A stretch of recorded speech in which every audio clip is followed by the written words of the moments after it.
Ah, sorry, could I sit with you? Yeah, it's really busy around this time of day, and I couldn't find a free table. Thank you. Good gods, talking to people and stuff is really hard for me. Sorry if I came off as weird. Oh, did you come here to read? If so, go right ahead. I don't plan on annoying you or anything. No, seriously, I just came here to write a bit, so don't feel obliged to talk to me, unless you're in the mood for a little chat. So, you taking a break from work right now? I get that. Sometimes it's really nice to just be able to shut off for a bit, enjoy a cozy drink, and get lost in thought. Do you come here often, by the way? I've never seen you around, and I'd consider myself a regular. Second time? Yeah, that makes sense. In my opinion, this place is the best in the area. Like, once you find it, you just gotta come back. That was the case for me, at least. The drinks are absolutely fantastic, and the staff are also nice and welcoming. Have you tried any of the cakes yet? They'll blow your mind, promise. Or maybe don't try them. You might get addicted. Though that would mean I get to see you around more often. You should definitely try the cake. Yeah, they're really that good.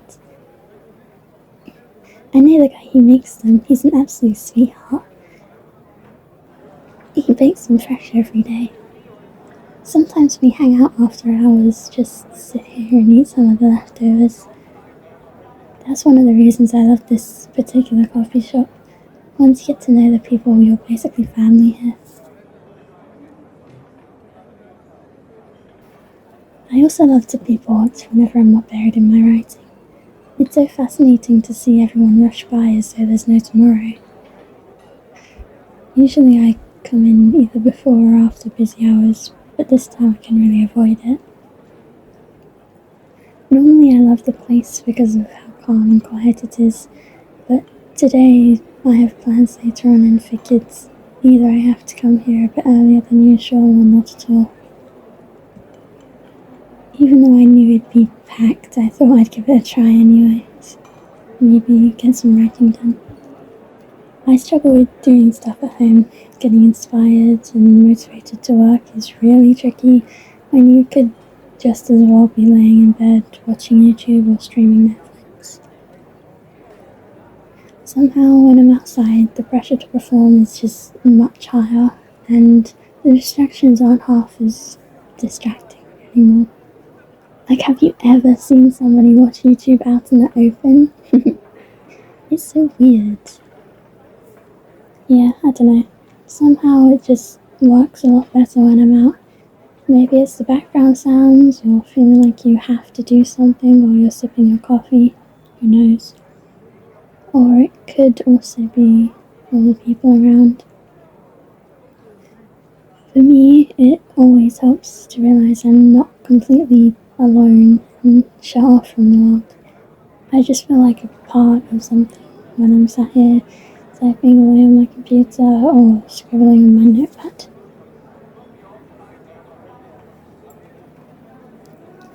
Either way, somehow it works. That's the important part, isn't it? And sometimes you get to meet really interesting people when you're outside. Or like right now, for example. Well, the other day I saw someone in a bear costume walk by and wave at me. Technically I didn't meet them since we didn't talk or anything, but that was a lot more exciting than sitting at home all day by myself. Somehow it just made me smile. I'm also trying to build up my confidence and get better at talking to people. Normally I would have turned on my heels seeing how full the place is. Just the thought of having to talk to somebody used to make me physically tremble. But I'm really proud of myself for being able to have a conversation with a stranger right now. I have to say thank you for allowing me to talk to you. You could just as well have put on your headphones or pulled out your phone to ignore me, but you didn't. And to be honest, I'm really glad about that. You could have just scoffed at me when I asked to sit with you, or tell me to piss off, but you didn't. I mean, I'm working on the whole confidence thing. I still can't go up to people and tell them, oh, I really like your jacket, or your boots are so cool, or hey, I love your hair colour. Those are the kinds of things I always think when I see people. And I know they probably would love to hear it, especially since a lot of folks are really insecure, but I still really struggle with it. Yeah, I guess I could try it sometime. What's the worst that could happen? Murder, technically, but I'm sure nobody would kill anyone over compliments, right? I don't really want to get spat on or coughed at either. Or what if they just roll their eyes or completely ignore me because I'm annoying? Sorry.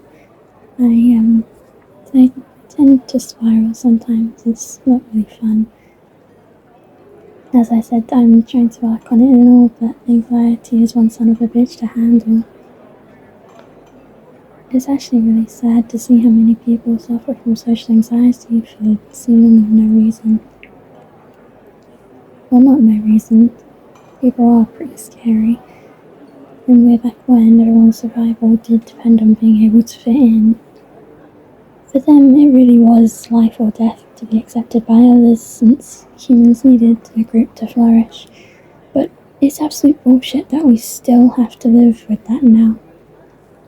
And it's so irritating when you know it's not crucial and you know it's unlikely for anyone to get mad at you over nothing. You know what I mean, don't you? Yeah. Honestly, thank you for being so nice about this. I'm really surprised I'm able to talk so much right now. I swear I'm usually much quieter. You get that often? That you're easy to talk to, I mean? Because I do, for some reason. People seem to love to open up to me. I don't really mind it, I just don't get why that happens. I do find it super interesting to talk to people, hearing all their stories and seeing how they click. How different they are from what I expect based on movie stereotypes.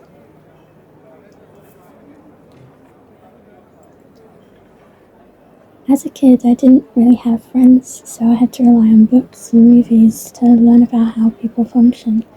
And on there, it's always the same few tropes over and over again. Most people don't fit into these tropes even remotely, and that was a weird lesson to have to learn. To be honest, you seem like the bookish type as well. Maybe that's why I felt most comfortable coming up to you, because you look approachable. Hey, that was almost a compliment. Can I try again to practice in both compliments? I mean, you'd be my first victim, so to say. You obviously don't have to say yes. I don't want you to be uncomfortable because of me. It kinda is over the top how much I worry, I know. It's really unreasonable and weird, but I mean, normally a person can just walk away, but you're kind of stuck here with a half-finished drink and a random weirdo sitting at your table. Right, back on track. Would you be okay with me practicing compliments on you? Awesome, thank you. Okay. I like your shirt. The colour really suits you. Was that good? I guess if it were me walking up to somebody random, I'd probably be more like, hey, nice shirt, or something like that. I don't know. But it does flatter you. It really brings out your eyes. Makes them pop, you know? You have really pretty eyes. Every time somebody says that, it just gives me serial killer. I want to put your eyes in a jar vibes. But I don't know how else to phrase it. You know, like when dentists say you have good teeth. It always feels so weird. Imagine somebody coming up to you and just telling you they like your teeth. But on the other hand, if I go up to a stranger and tell them they have a nice smile, is that weird? Maybe. Did I try? I like your smile. It worked, you're smiling. I could also say you're really pretty, or your outfit is awesome, or I love the ring you're wearing, right? I guess it depends on the situation. I'm not really sure. Because sometimes it's these really small things I notice about somebody, like the way they do their eyeliner, or the tattoo they have, or the way they did their hair, or the pretty bump on their nose. Do you think it's weirder to tell somebody they're pretty, or that I like their eyebrows? Because on one hand, saying somebody's pretty or handsome is much stronger and like broader, you know? But on the other hand, who am I to decide that? Who am I to tell somebody they're pretty without having seen them on a bad day, right? I think the concept of pretty is kind of shallow, to be honest. Because it's pretty to who? Does it really matter if I find somebody good looking, or am I saying that to deem them pretty to society? But in the end, I'm worried I'd just freak people out when I come up to them and say, nice eyebrows, or cool shoes, you know? Because that does raise the question whether I was staring at them to evaluate if their eyebrows look good. I'm overcomplicating it again, aren't I? Yeah, I mean, if somebody came up to me and said something like, hey, I like your hair, or you have nice hands, I think I'd just be flattered. No weird thoughts or anything. Oh shit. Damn, I have to leave soon. I didn't realise how late it was already. Thank you so much for chatting with me. I hope I didn't seem too strange. It was an absolute pleasure to get to talk to you. And if you ever see me sitting here on my own and feel like talking to me, I wouldn't mind if you did. Only if you want to, of course. Have a great day. Oh, by the way, I really like your voice.